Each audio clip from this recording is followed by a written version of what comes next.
Strike के बाद पाकिस्तानी सेना ने पंजाब में अमृतसर के गोल्डन टेंपल यानी हरमंदिर साहब को भी टारगेट बनाने की नाकाम कोशिश की। 3 दिन तक जब पाकिस्तान आर्मी कैंट और एयरबेस को टारगेट कर रही थी तो कर नहीं पाई। ये मैं कुछ तस्वीरें मैं चाहता हूं कि इस बुलेटिन की शुरुआत हो। हरमंदिर साहब के दर्शन मैं आपको करा रहा हूं। यह है गोल्डन टेंपल हमारे अमृतसर में, और यहां जब कोई जाता है तो आपने एक नारा बहुत सुना होगा। आपने एक बात, वो सिर्फ नारा नहीं है, शब्द नहीं है, वो सभी के दिल की बात है। जो बोले सो निहाल, सत श्री अकाल। और अपने इस मंदिर को कैसे बचाया, कैसे हमारी फोर्सेस ने, कैसे हमारे आकाश मिसाइल सिस्टम ने, हमारे L-70 एयर डिफेंस गन समेत तमाम जो हमारे उपकरण थे, उन्होंने पाकिस्तान की मिसाइलों को आसमान में ही नेस्ता नाबूद कर दिया।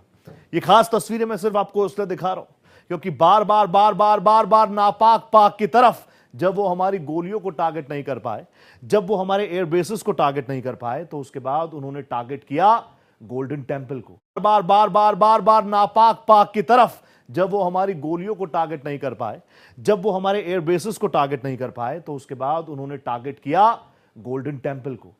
और ये महज सिर्फ इसलिए, ये बात बहुत आसान आपको लग रही होगी कि क्यों गोल्डन टेंपल ही, क्यों गोल्डन टेंपल ही? क्योंकि जो डिजिटल स्ट्राइक किया था ना भारत ने, जो कई यूट्यूबर्स को बैन किया था, पाकिस्तान के कई सोशल मीडिया प्लेटफॉर्म्स को बैन किया था, वहां पर एक फेक प्रोपेगेंडा पाकिस्तान चला रहा था कि इंडियन आर्मी ही अपने सिख भाइयों के इस पवित्र स्थल को टारगेट कर सकती है।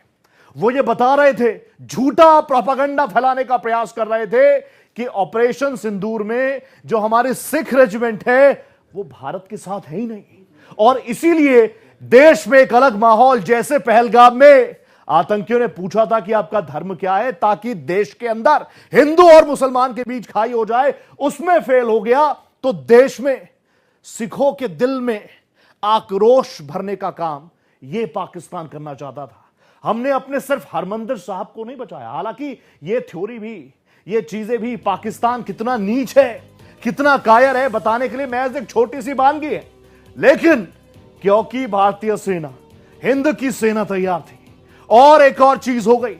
ये जो ग्राफिक्स आपके सामने चल रहे हैं, विंडो आपके सामने चल रही है, मेड इन इंडिया वर्सेस